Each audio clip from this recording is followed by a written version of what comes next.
महाराज यानी आरकेबी, और मैं हूं इस वक्त एडवोकेट प्रदीप नाम्बियर जी के साथ। प्रदीप जी नमस्कार। नमस्कार सर, नमस्कार। और हम दोनों हैं इस वक्त नेशन नाउ पर। आप सबको जय हिंद, जय महाराष्ट्र, जय भवानी, जय शिवाजी, वंदे मातरम। वंदे मातरम, वंदे मातरम। और मैं दुखी इस बात से हूं कि आज की तारीख में, कल असल में, हमारे कर्नल साहब मनप्रीत सिंह, एक मेजर साहब, कर्नल साहब जो हैं वो पंजाब के, मेजर साहब जो हैं वो हरियाणा के, और डीवाईएसपी साहब जो श्रीनगर के, और उनके साथ 2 जवान, पांचों ने वीर गति को प्राप्त किया, प्रदीप जी, आतंकवादियों से लड़ते हुए। Yes yes yes. And I think that's terrible. I mean, if you look at it, that is the father of the DVIs. बिल्कुल। फ़हीम साहब के जो फादर हैं, यस यस यस। वो फ़हीम भट्ट साहब के, वो अपने बेटे के साहब, ये कहा जाता है कि बेटे जो हैं वो बाप को कंधा देते हैं। यहाँ चलिए, the entire Srinagar police of course has tweeted, and they're very very sad at what has happened. It's a tragedy, and I'm reasonably certain they will avenge it too. They know exactly who's done it. We know who has done it, and I don't think we should forgive this. Pradeep ji, Bharat के चंद्रयान की success के बाद, G20 के success की बाद, Aditya L1 के success की बाद, और उसके बाद हाल ही में जो क्रिकेट में पाकिस्तान को हरा दिया, ये कुछ ना कुछ तो होना ही था। ये हमेशा ऐसा ही कुछ करते हैं, मुझे ऐसा लगता है। Exactly. पूरी दुनिया के सामने अब वक्त आ गया है कि very frankly, it's my personal opinion, we should stop playing cricket with Pakistan. We should stop playing anything with Pakistan. We should boycott Pakistan, and exactly what we did with South Africa. South Africa के की रंग भेद नीति की वजह से भारत ने इतने साल तक साउथ अफ्रीका के साथ कोई सांस्कृतिक आदान प्रदान नहीं किया। आखिर में the world joined India, and finally with the African nations, South Africa had to give up the policy of apartheid. So is the case with Pakistan. Pakistan is a terrorist state.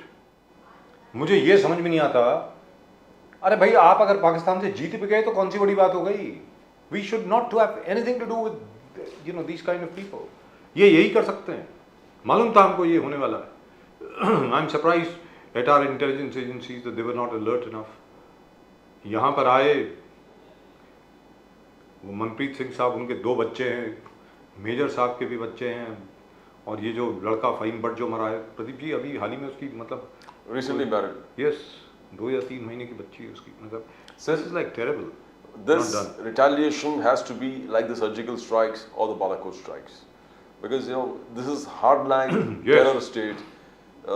Gandhian measures usually don't work. They're not bothered. They're not concerned because they are come with an intent to create terror.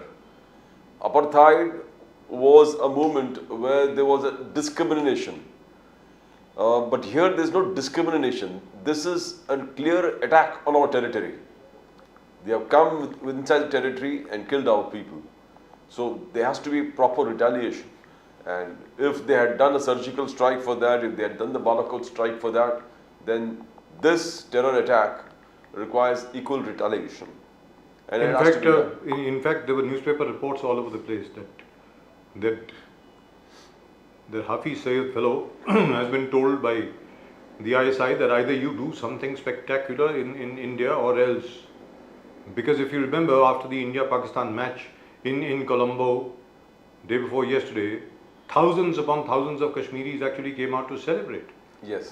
India's victory, whereas it used to be the other way around at one time. Naturally, these fellows had to do something, and that's all they can do.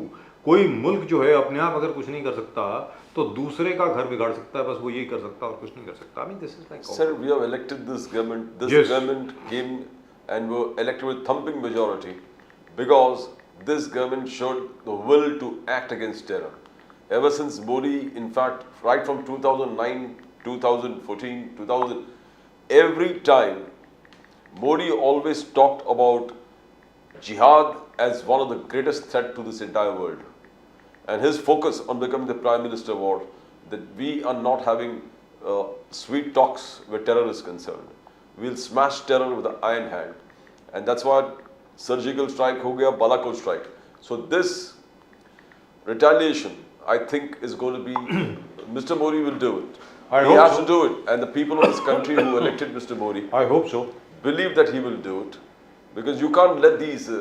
And if he doesn't, then the India alliance is waiting to take power. Exactly. Let's be very clear. बिल्कुल sir. अगर मोदी जी ये नहीं करते हैं, surgical strike नहीं करते हैं, जिन जिन लोगों ने ये किया है वो आतंकवादी तो चलो खैर मारे जाएंगे, लेकिन उनके पीछे जो लोग हैं मुजफ्फराबाद में, पाकिस्तान ऑक्युपाइड कश्मीर में, उनके खिलाफ अगर कोई रिटेलिएशन नहीं होती तो फिर आपने और बाकी जो सरकारें थी उनमें क्या फर्क रह गया? सीधी सादी बात है. This is not done. मैं अपने दर्शकों से चाहूंगा कि आप अपने कमेंट भेजें. आप क्या समझते हैं कि पाकिस्तान के साथ कोई स्पोर्ट्स रिलेशन रखना चाहिए कि नहीं रखना चाहिए? Agree. BCCI has said we will not play any bilateral series with Pakistan and so on and so forth. In fact, we should boycott Pakistan in all sports, whether it's hockey, whether it's football, whether it's athletics, whether it's anything. ना अगर आपको असल में कुछ करना है तो असल में करिए ना, कुछ पूरी तरह करिए. These half-hearted measures don't help. Enough. When you said this, when Prime Minister said there's not going to be talks with Pakistan, there should never be any talks or any kind of formal, informal interactions with Pakistan. No back channel talks either. Nothing. It should not. You're isolating them. They have to be isolated and smashed. I would like my viewers to comment. हमारे जितने भी दर्शक हैं, प्रदीप जी और मैं चाहेंगे कि आप लोग इसके ऊपर कमेंट करें. आप बताएं क्या पाकिस्तान के साथ कुछ रिलेशन रखना चाहिए कि नहीं रखना चाहिए? आप लोग बताएं. Please do send your comments. I really would like to know. Right, another moment with us from the Congress, Mr. Dhananjay Junalkar. To come back to politics, we can't escape that, can we? बिल्कुल sir. And तो जुनरकर साहब नमस्कार. नमस्कार. वंदे मातरम. वंदे मातरम. भारत माता की जय. जय हिंद. जय हिंद. धनंजय जुनरकर साहब, तो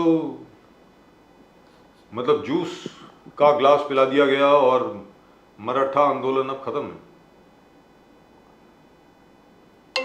जुनरकर साहब बताएं. सर, ये मराठा आंदोलन जो है उसके बारे में आप थोड़ा सा पहले जाएंगे 2018-19 के आसपास के अंदर. तो आदरणीय फडणवीस साहब ने जो उस समय प्रचार में कहा था कि पहली कैबिनेट में मैं धनगर को आरक्षण दे दूंगा और 1 महीने के अंदर अंदर हम मराठा को आरक्षण दे देंगे. उसके बाद जो डेटा इकट्ठा किया था सेंट्रल गवर्नमेंट ने, वो डेटा इन्होंने बिल्कुल आसान था देना, वो उन्होंने सुप्रीम कोर्ट में देने को दिया नहीं. सुप्रीम कोर्ट में उन्होंने जो भी युक्तिवाद किया वो भी उनके जो बड़े बड़े वकील रख के उन्होंने बात की, उसका भी कुछ काम हुआ नहीं. हाईकोर्ट में ये मुद्दा चला नहीं.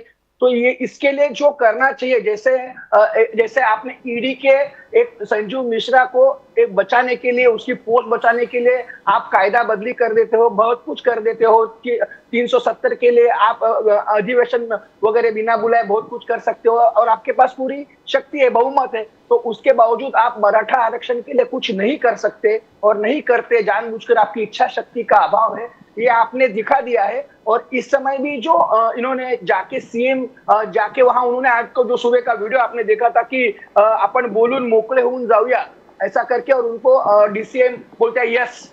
तो इनकी कितनी गंभीरता है. अगर गंभीरता होती और शक्ति होती तो आदरणीय फडणवीस साहब भी उनके साथ जाते. उनके पास कोई चेहरा दिखाने के लिए है नहीं, बोलने के लिए कुछ है नहीं. उनको मालूम है कि वहां जाते हैं तो लोग उनके ऊपर कितने नाराज है, वो नाराजगी बाहर आ जाएगी और ज्यादा बेइज्जती हो जाएगी. इस भय से आदरणीय फडणवीस साहब वहां गए नहीं. जो नहीं दिख रहा है वो न्यूज तो मैं आपको यही बता रहा हूँ कि न्यूज के पीछे की न्यूज यही है. और अभी तो यही मालूम है कि शिंदे जी कितने दिन वहां सीएम रहने वाले हैं. तो सर ये मुद्दा है, खाली लोगों को मूर्ख बनाया जा रहा है, इसमें कुछ भी आगे नहीं होगा. इसका सर पूरा विश्वास जनता को भी और हमको भी है. प्रदीप जी, आपने एलिगेशन लगाया कि G20 का बजट जो है 990 करोड़ था and they have spent 4,100 crores. That is a Congress allegation against Narendra Modi and the BJP government. Now, how are you? क्या ये आप लोग अपने आप को आइसोलेट कर रहे हैं? जब प्रियंका जी बोले कि इनका G20, ये G20 इनका जो भी स्पीच में उन्होंने कहा, क्या कांग्रेस अपने आप को इस G20 समिट जो बीजेपी कह रहा है एक सक्सेसफुल इवेंट है, इस G20 में हमने इंटीग्रेशन किया है, business integration, India middle east, entire corridor till Europe, जिस प्रकार से है, बहुत कॉरिडोर बना रहे हैं वहां पर, बिजनेस ही बिजनेस सब जगह दिख रहा है। एक सक्सेसफुल अभियान था G20। बीजेपी कल इनका सेलिब्रेशन हुआ था, grand victory the G20, prime minister Modi वहां आप कहते हैं, आलोचना कर रहे हैं कि ठीक नहीं हुआ, प्रियंका गांधी कह रहे इनके G20, क्या ये ठीक रहेगा जब आप अपने आप को आइसोलेट करोगे?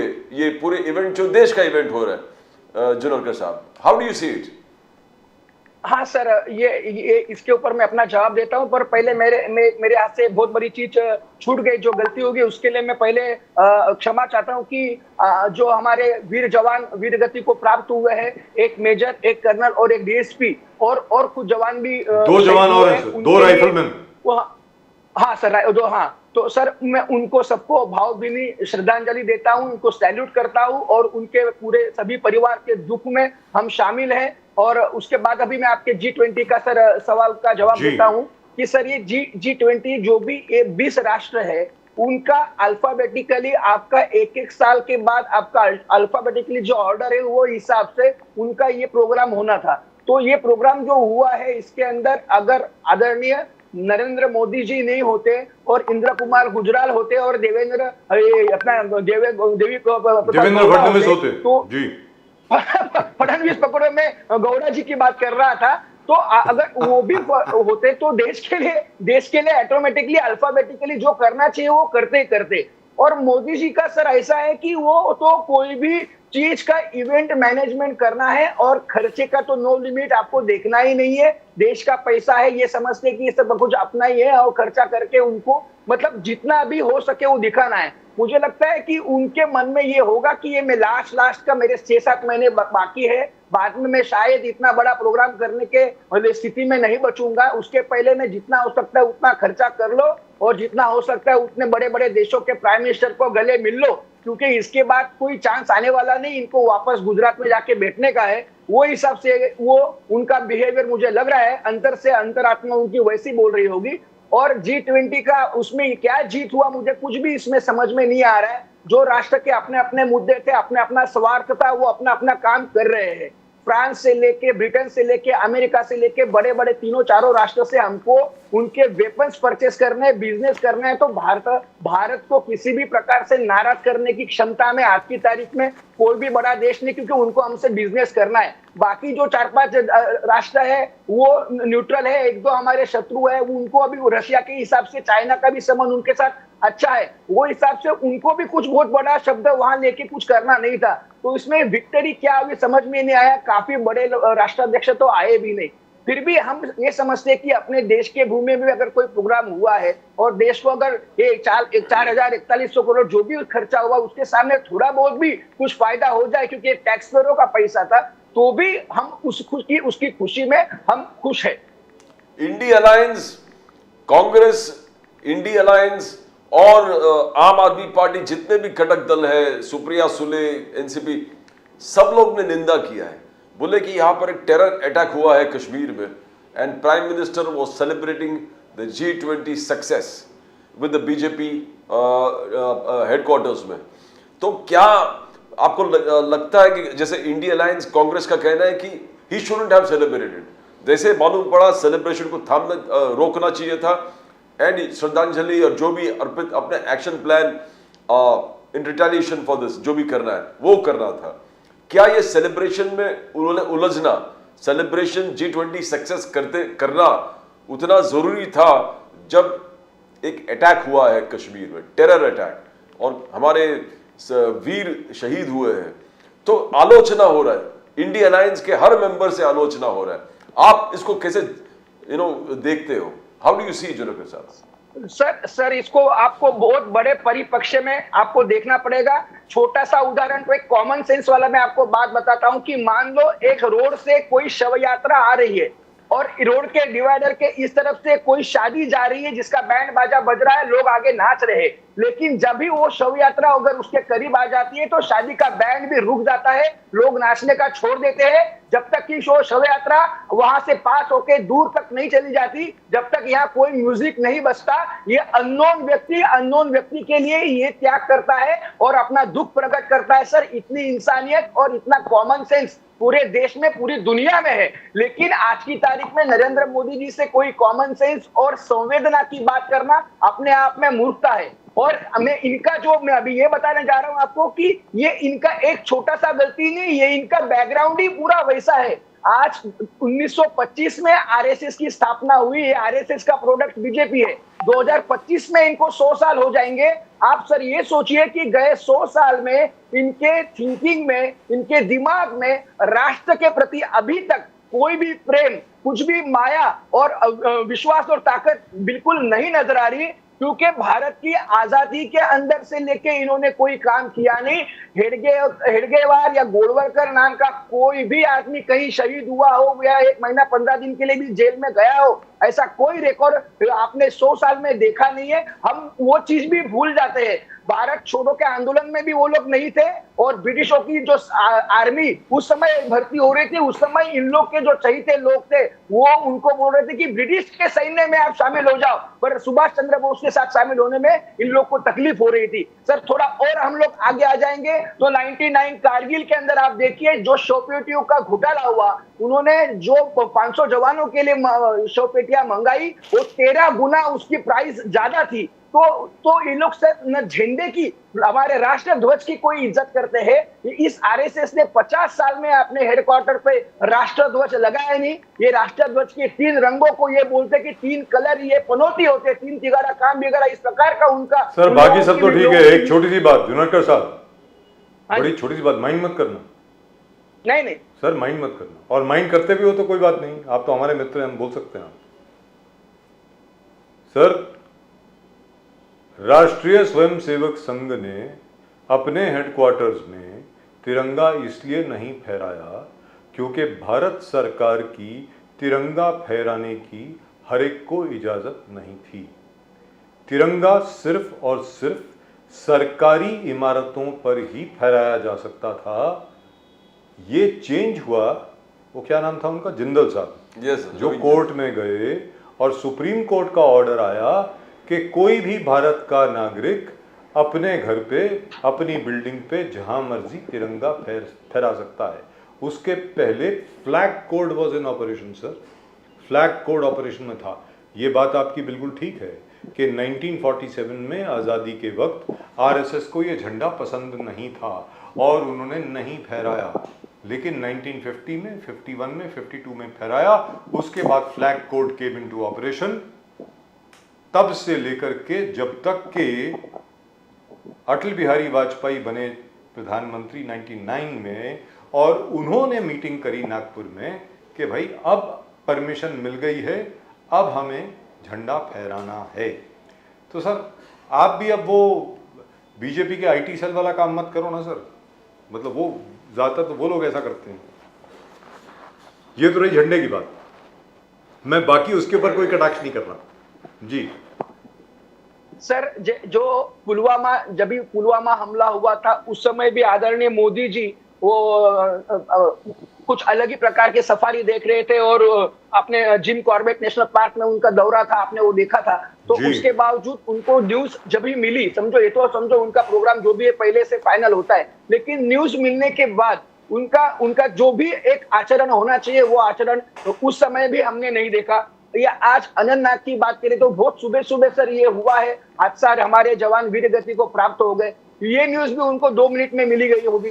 तो उसके बाद उन्होंने ये जो स्वागत का इनका प्रोग्राम था, आदमी तो सर ऐसा होता है दिल में जिसके घर में आज तो सर वहां मौत होती है, फिर भी एक हिंदुस्तानी, आम हिंदुस्तानी होने के नाते सर हमको यहाँ गुस्सा आता है, हम भावुक हो जाते हैं, हम दुखी हो जाते हैं, हमको लगता है हमारे घर पे ये मौत हुई है। सर, शहादत का एक फोन जिसके घर में बजता है और जो आदमी ये न्यूज सुनता है सर, उसके ऊपर क्या बीतती होगी आप सोचिए। और जिस प्रकार से मोदी जी की कोई भी जिसमें कोई दम नहीं, ऐसी चीज के लिए भी बड़े बड़े उनके पेड़वर्कर टाइप कुछ अभिनेता है, कुछ फटाफट फटाफट उनके ट्वीट आ जाते हैं। मतलब वो कौन उनके ट्विटर हैंडल काम करता है पता नहीं। आप देखिए उनका ट्विटर हैंडल पे या उनके जो भाजपा के राष्ट्राध्यक्ष उनके अध्यक्ष उनके देखिए। और सर आदरणीय हमारी जो राष्ट्रपति है वो तीनों सेना दल की प्रमुख है, उनकी भी कोई ट्वीट वगैरह आया नहीं। हम ये नहीं कहते कि आप डायरेक्ट ये बात करो कि हम ये करेंगे वो करेंगे, ये भाषा भी हम नहीं समझते कि एक बड़े पोस्ट पे आदमी है वो बिल्कुल गंभीर होकर बात करेगा। लेकिन एक संवेदना आपको दिखाने के लिए बहुत कुछ करने की आवश्यकता नहीं होती, और देश उसमें ये देखता है कि हमारे बड़े लोग क्या कर रहे हैं। तो वो हम अगर कुछ बोलेंगे तो आप बोलेंगे कि ये लोग राजनीति कर रहे हैं। तो सर क्या हम अपने बड़े नेताओं की जो गलतियां हो रही है क्या वो भी हम न दिखाएं कि उसके लिए उसके लिए भी हमारे पे कटाक्ष होगा कि ये लोग राजनीति कर रहे हैं। आप जुनेकर साहब, आपको नहीं लगता कि जैसे सर्जिकल स्ट्राइक हुआ था, बालाकोट स्ट्राइक हो गया था, सारा देश एटलीस्ट जितने बीजेपी को मोदी पे विश्वास करते हैं उस सबका कहना है कि there is going to be a retaliation, there will be a retaliation. जितने बीजेपी के सपोर्टर्स हैं कह रहे कि हमने मोदी जी को इसलिए चुना कि ये हाथ पे हाथ धरे रखे नहीं बैठेंगे, आतंकवाद के खिलाफ ठोस निर्णय, ठोस एक्शन वो एक्सपेक्ट कर रहे हैं मोदी जी से। क्या आपको लगता है एक सर्जिकल स्ट्राइक या बालाकोट स्ट्राइक जैसे कुछ स्ट्राइक हो सकता है Modi is concern? How do you see that? Sir देखिए 2014 से लेके आज तक हम लोग शहीदों को श्रद्धांजलि दे रहे हैं और उनके शवों को सलामी दे रहे हैं। सलामी देते देते हमारे हाथों को भी मतलब इतनी सलामियां हो गई, इतने शहीद हो रहे हमारे सर की एक जंग में भी नहीं हो रहे थे। और आपने कहा था नोटबंदी के बाद तो कोई आतंकवाद होगा नहीं सर, तो वो अपने आप में आपकी पॉलिसियां कितनी रॉन्ग है ये बताता हूँ। उसके साथ साथ मैं अपने दिल से मेरे को ये लगता है कि सर इनका जो इतिहास है ये बिल्कुल राष्ट्रध्वज छोड़ो, ये लोग न जवानों की इज्जत करते हैं, न ये किसानों की इज्जत करते हैं, न ये महिलाओं की इज्जत करते हैं। अगर ये सर जवानों की भी इज्जत करते होते तो मणिपुर में जो महिलाओं को नग्न परेड की गई उसमें से एक महिला, एक जवान और आर्मी के जवान की वो पत्नी थी, वो जवान के आंखों में पानी आ गया था कि क्या मेरे को न्याय मिलेगा, क्या क्या किस प्रकार से उसके साथ ये हादसा हुआ। सर 80 दिन 90 दिन अगर ये वीडियो नहीं आया था जब तक तो अपने को मालूम भी नहीं कि उनके ऊपर कोई एफआईआर भी नहीं हुई, और वहां के सीएम बोल रहे थे ऐसी तो बहुत घटनाएं हो गई। इतना सब कुछ होने के बाद समझो आप पाकिस्तान पे जो भी आप करेंगे उसके लिए तो पूरा देश आपके साथ है और जवानों आर्मियों के साथ है, लेकिन वहां के मणिपुर के एक सीएम को साइड में बिठाने के लिए, घर पे भेजने के लिए, क्या आपको वहां भी कोई आर्मी का अटैक करने के लिए आपको सोचना था क्या? कि आपको रुकना चाहिए था क्या? आपको ये नग्न परेड हो गई उसके दूसरे दिन वो 1 घंटे के बाद सीएम को आपने क्यों ऑर्डर नहीं दिए? वहां जिस प्रकार से गोलीबारी अभी चल रही है, कल परसों से न्यूज आ रही है, वहां फिर लोग मर रहे। तो सर इनको कुछ पड़ी नहीं है और इनको कुछ भी और आगे होने वाला नहीं है, क्योंकि ये सर हर मौत के अंदर से भी ये वहां से कुछ ना कुछ फायदा देखते हैं। सशस्त्र दलों के वो अभी फोटो लगाएंगे, देश के लिए बड़े बड़ी बातें करेंगे और इसको वापस वो किसी भी प्रकार से कन्वर्ट करेंगे वोट मांगने के लिए। तो मुझे सत्यपाल मलिक साहब का कमेंट बिल्कुल फिट लग रहा है, क्योंकि महीना 2 महीने पहले से वो बोल रहे हैं कि कुछ ना कुछ होगा, राम मंदिर के बारे में कुछ होगा, कुछ अटैक होगा, कुछ भी होगा और इस चीज का ये लोग इस प्रकार से काम करेंगे। सर ये हर बार आप ईडी सीबीआई को आप उसके माध्यम से विपक्ष के ऊपर ध्यान रखते हैं। सर आप ये पुलवामा जैसा होता है उस समय आपका ये पैगासस ये सब कुछ काम नहीं करता, पूरे शस्त्र आपने पूरे विपक्ष के पीछे लगाए हुए हैं। और दूसरी बात यह जुनेकर साहब ये सवाल मैं आपसे पूछ रहा हूँ और पूरी कांग्रेस पार्टी से भी पूछ रहा हूँ कि पुलवामा की जो एक्चुअल रिपोर्ट है वो अभी तक बाहर नहीं आई है। किसी को ये मालूम नहीं पड़ा है कि कौन रिस्पॉन्सिबल था, जो इंटेलिजेंस फेलियर हुआ पुलवामा में उसके लिए जिम्मेवार कौन था। जो भी मतलब आईबी का कोई ऑफिसर रहा होगा वहाँ पे, मिलिट्री इंटेलिजेंस का कोई ना कोई होगा, सीआरपीएफ के जो जवान थे, किसने निर्णय लिया कि उनको बाय एयर नहीं भेजना है, ये गंदी सी बसेस में भेजना है। तो अब ये घटना हुई है, आपको लगता नहीं कि कांग्रेस पार्टी को एक बार फिर डिमांड रखनी चाहिए कि भाई वो रिपोर्ट तो रिलीज करो? जुनेकर साहब। सर बिल्कुल आपकी बात 200% सही सच है। हम लोग को देखो अभी आप ये भी देखिए कि 2014 से लेके जहां भी इनकी सत्ता है, क्या किसी भी एक भी आदमी जहां जो खुले आम जो आदमी लोगों के बदन पे से गाड़ियां चला के लेके जा रहा है, जिस प्रकार की ओलंपिक की हमारी गोल्ड मेडलिस्ट ने आरोप किया, खुलेआम लिख के दिया, उसके बाद भी ये लोग क्लीन चिट दे देते हैं। महाराष्ट्र में भी आपने देखा क्लीन चिट देते थे। इन लोग से अभी सर कोई अपेक्षा बची नहीं। अभी एक ही हो सकता है कि जिस दिन इनकी सत्ता जाएगी उसी दिन ये सब फाइलें खुलेगी और इन लोग को जेल के रास्ते दिखाए जाएंगे और उनके उद्योगपति मित्रों को भी जो प्रॉपर्टी यहाँ वहां से देश की इन्होंने मूर्ख बना के छीनी है, वो पूरा राष्ट्रीयकरण करके इनको जेल में डाला जाएगा। उसी समय लगता है ऐसा होगा? न्याय मिलेगा। आपको लगता है ऐसा होगा जोनाकर साहब? बिल्कुल सर, ये होगा। आप देखिए अंडर करंट क्या चल रहा है, इन लोग को मालूम मैं वो बात नहीं कर रहा, मैं वो बात नहीं कर रहा।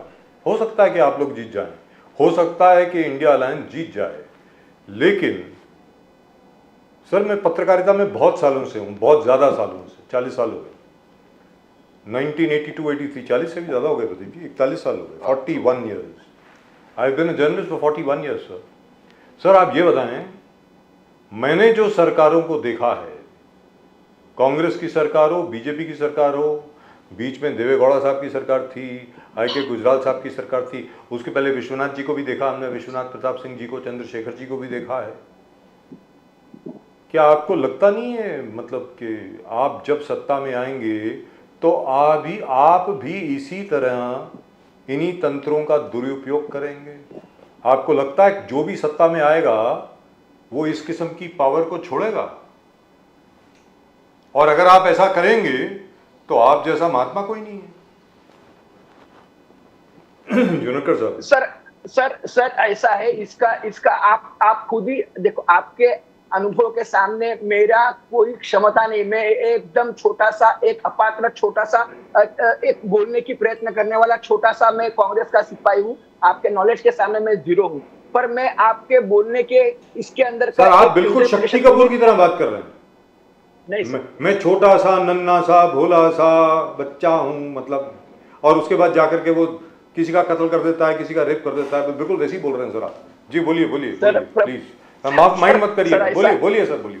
नहीं सर ऐसा नहीं है। आपके सामने मैं बिल्कुल सच्चाई से पेश आ रहा हूँ। मेरा बोलने का मतलब ये है, क्या अगर हम आज जिस प्रकार की 2014 के बाद से जो बीजेपी राजनीति, आप पॉलिटिकल वेंडेटा आप देख रहे हैं, अगर उसी लेवल की राजनीति हमने की होती तो क्या लगता है आपको भारतीय जनता पार्टी आज की तारीख में 2 MP से लेके आज यहाँ 300 तक पहुंच पाती? क्या ये RSS के एक जन को हम लोग जेल में डाल के घर पे बिठा दिया होता? क्या अभी तक इनका रजिस्ट्रेशन नहीं है और इतने पैसे कहाँ से आ रहे, कैसे शाखा खुल रही है, कैसे खर्चा हो रहा है? हमने सर बहुत दिल बड़ा रखा और हमने कभी किसी को परेशान नहीं किया और लोकशाही जनतंत्र मजबूत किया। अगर हमने कुछ नहीं किया होता तो आज मोदी जी के जो मित्रों को इतनी सारा प्रसाद समझ के एक आइटम बेची जा रही है और जिस प्रकार से लोगों को परेशान करके करके एक संस्था हाथ में से निकाल के प्राइवेट लोगों को दी जा रही है सर, वो होता नहीं। और आपको याद भी होगा सर, मैं बहुत छोटा था, आदरणीय स्वर्गीय इंदिरा गांधी जी ने बैंकों का जो राष्ट्रीयकरण किया था, उस समय भी बहुत जन बोल रहे थे कि ये क्या हो रहा है, ये नहीं होना चाहिए। कुल कायदा में कसेल त्याची जमीन आणि राहील त्याचं घर, ये सब कायदा लाने की क्षमता कांग्रेस की है और कांग्रेस ने ये ताकत दिखाई है, पहले भूतकाल में भी दिखाई है। और 2024 वो दूसरी कांग्रेस थी सर, वो अलग कांग्रेस सर। वो जब प्रिवी पर्सेज आप लोगों ने बैन किए, जितने भी बड़े बड़े रजवाड़े थे, राजघराने थे, उनको जो प्रिवी पर्सेज मिलते थे सरकार से, लाइफ लॉन्ग देने का वादा किया गया था 1947 में, आप लोगों ने वो बैन किए। बाय द वे उस वक्त भी भारतीय जनसंघ ने उसका विरोध किया था, हिंदू महासभा ने भी उसका विरोध किया था और उसके बाद नेशनलाइजेशन ऑफ बैंक्स का भी विरोध किया गया। जी बोलिए जोनाकर साहब। हाँ तो सर मैं वही बोलता हूँ कि आपको ऐसा लग रहा है कि वो ये कांग्रेस नहीं है, तो सर हम तो हमारे हिसाब से बिल्कुल वही विश्वास से काम कर रहे हैं कि हम वही है, क्योंकि आज भी तारीख में हम उसी प्रकार का खून हमारे में भी दौड़ रहा है। इस प्रकार से भारत जोड़ो में हम लोग शामिल है और लोग भी शामिल है। आपको थोड़ा पेशेंस रखना पड़ेगा सर कि 2024 में मैं आज ये बोल रहा हूँ, शायद मेरे ओहदा छोटा होने के कारण शायद आपको ये लग रहा होगा कि मेरी बातों में शायद इतना महत्व नहीं है, लेकिन आपको मैं 2000% बोलता हूं सर कि 2024 में अगर हमारी सत्ता आती है तो इस प्रकार की गंदी राजनीति आप बिल्कुल नहीं देखेंगे। जो गलत है वो जेल में जाएगा और ये जितने भी घोटालेबाज है सर, मुझे तो लगता है कि जैसे ही एक उनको सबसे पहले मालूम पड़ता है कि कहाँ हवा बदली हो रही है, वो पहले देश छोड़ के भागने की तैयारी में हो सकते हैं। इसीलिए इन्होंने सभी एयरपोर्ट पहले ऐसे आदमी के हाथ में दिए कि ताकि इनको कोई वहां पूछे नहीं। चलो एक व्यक्तिगत सवाल पूछता हूँ आपसे एक व्यक्तिगत सवाल पूछता हूँ जिन्होंने साहब, और ये इसलिए मैं ये आपसे इसलिए पूछ रहा हूँ कि because we like you very much, हम लोग आपको बहुत पसंद करते हैं और हम चाहते हैं कि आप जैसे कांग्रेस के जो लोग हैं, कांग्रेस के जो कार्यकर्ता हैं ऊपर आए, क्योंकि आप में मुझे जो पुराने कांग्रेस के लोग थे उनकी छवि दिखती है। मैं आपकी जान करके यहाँ प्रशंसा नहीं कर रहा, प्रदीप जी से भी पूछ लें, उनका भी यही ओपिनियन है आपके बारे में कि जहाँ तक आपका सवाल है, जो 1980s के 70s के जो कांग्रेसमैन थे जो बिल्कुल देश के लिए, मतलब पार्टी के लिए, इंदिरा जी के लिए अपनी जान सब कुछ देने को तैयार थे, वैसे कांग्रेसी हैं आप। अब मैं आपसे अब एक सवाल पूछता हूँ, जरा ध्यान से जवाब दीजिएगा सर। आप बार बार ये कह रहे हैं कि मैं एक बड़ा छोटा सा कार्यकर्ता हूँ, मेरा छोटा होता है वगैरह, तो चलिए पूछते हैं आपसे, छोटे कार्यकर्ताओं में क्या बातचीत हो रही है इस वक्त कांग्रेस में कि जिन लोगों के पास 1 करोड़ रुपए भी नहीं होते थे, 1 करोड़ नहीं होते थे, 50 लाख रुपए नहीं होते थे, कांग्रेस के लोग आज की तारीख में 400 करोड़ 500 करोड़ के मालिक हो गए हैं। और ये मैं नहीं बोल रहा हूं, उनका खुद का जो डिक्लेरेशन है इलेक्शन कमीशन में वो बोल रहा है। 20 साल पहले जाइए, उन कांग्रेसियों के पास 50 लाख 55 लाख ऐसा कुछ हुआ करता था, छोटी सी प्रॉपर्टी होती थी, कुछ नहीं था। आज 450 करोड़ के मालिक हैं, उनके बारे में क्या कहेंगे? बोलिए ना सर जुनकर साहब। आप ही नहीं, मैं आप ही नहीं, बाकी कार्यकर्ता क्या बोलते हैं? और मैं किन की बात कर रहा हूं आपको मालूम है, एक एक चीज मालूम है आपको, यही मुंबई के हैं, मुझे आगे जाने की जरूरत नहीं है। बोलिए सर। सर आपने जो बोला सर वो बिल्कुल एकदम 100% आपने सही बोला। और राजनीति में कोई एक पर्टिकुलर पार्टी या पर्टिकुलर आदमी को लेके हम बात नहीं कर पाएंगे, क्योंकि राजनीति में हमने ये भी देखा कि कांग्रेस जब बहुत कुछ अच्छे पावर में थी, जो लोगों को हमने कांग्रेस ने बहुत कुछ दिया, वो लोग थोड़ा सा ही टेंशन आया, मतलब कुछ ना कुछ गलत किया होगा, वो बिल्कुल ईडी सीबीआई के भय से यहाँ वहां भाग गए। इसी प्रकार के अलग अलग पक्ष, भाजपा छोड़ के जो अलग अलग पक्ष थे, उनके भी कुछ गलत अगर उनके सुनते धंधे किए हैं तो वो पुलिस की कार्रवाई ईडी सीबीआई के माध्यम से वो लोग डर के मारे भाग गए।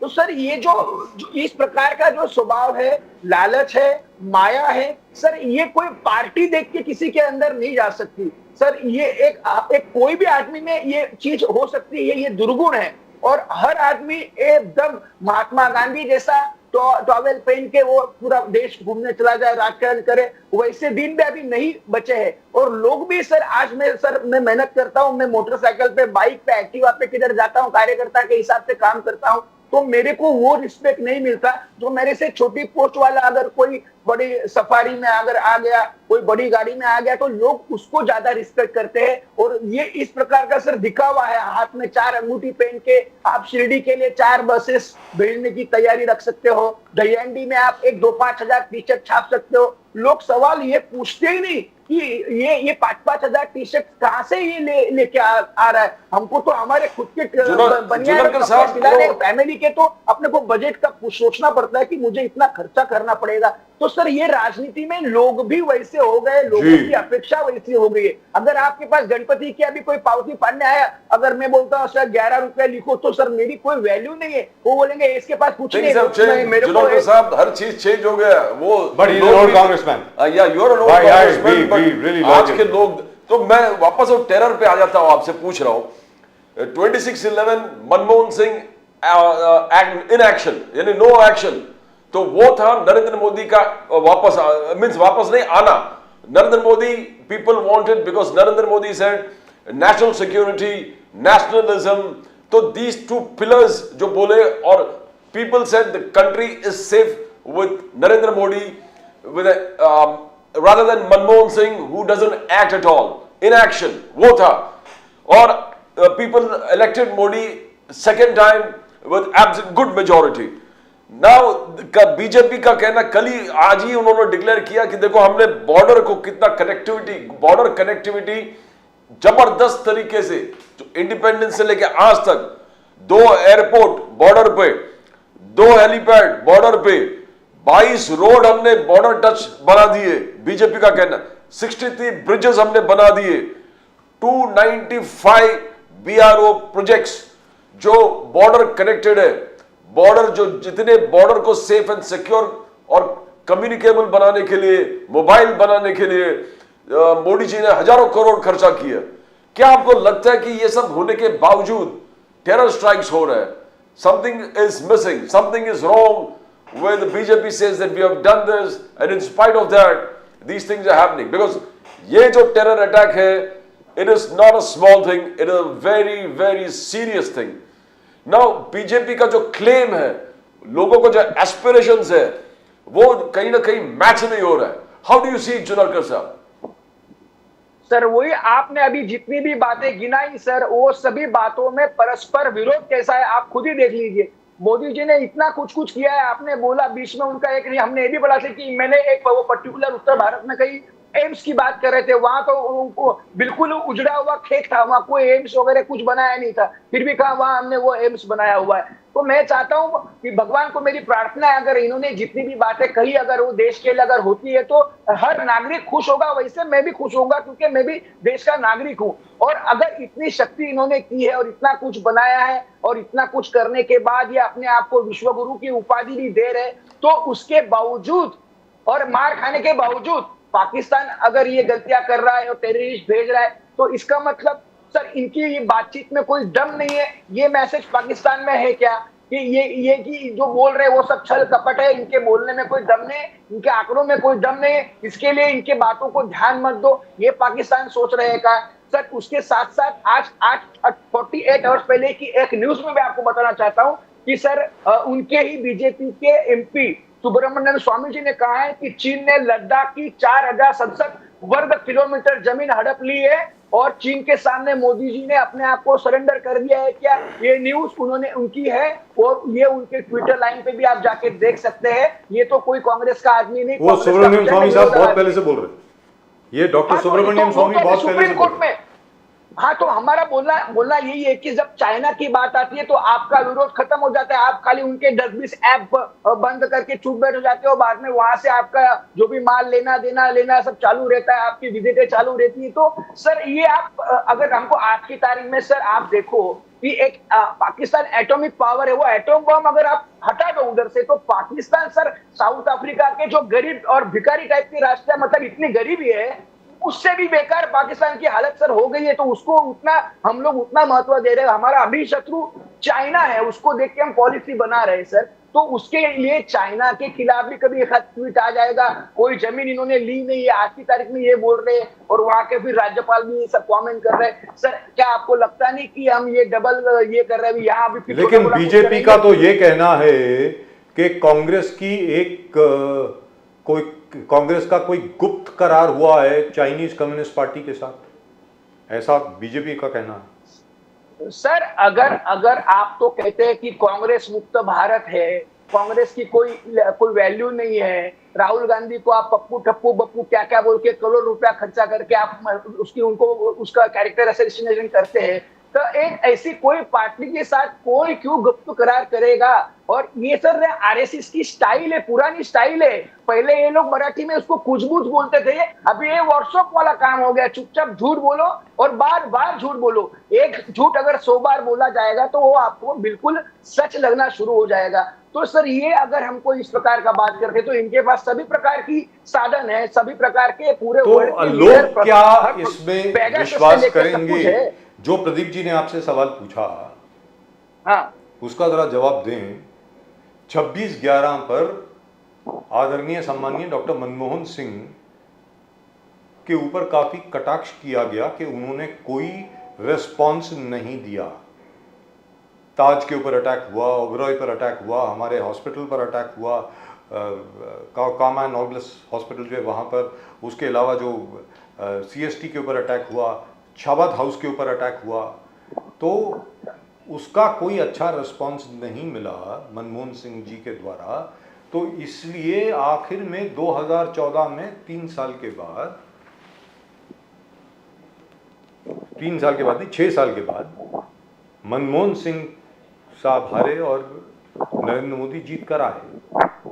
तो आपको क्या लगता है, जो प्रदीप जी ने पूछा, कि अगर नरेंद्र मोदी जी का रिस्पांस इस पर अभी तक जो दिखा है उसमें तो कुछ नहीं है। अगर ठीक नहीं होगा तो क्या लोग बीजेपी पर विश्वास करेंगे? सर आज की तारीख में आपने जो 2 मुद्दे गिनाए उसमें से मैं ये गिना सकता हूं कि आप आदरणीय प्राइम मिनिस्टर के कमेंट्स देखिए, उनकी बॉडी लैंग्वेज और उनकी काम करने की कार्यशैली, हर चीज का जवाब वॉर नहीं हो सकता।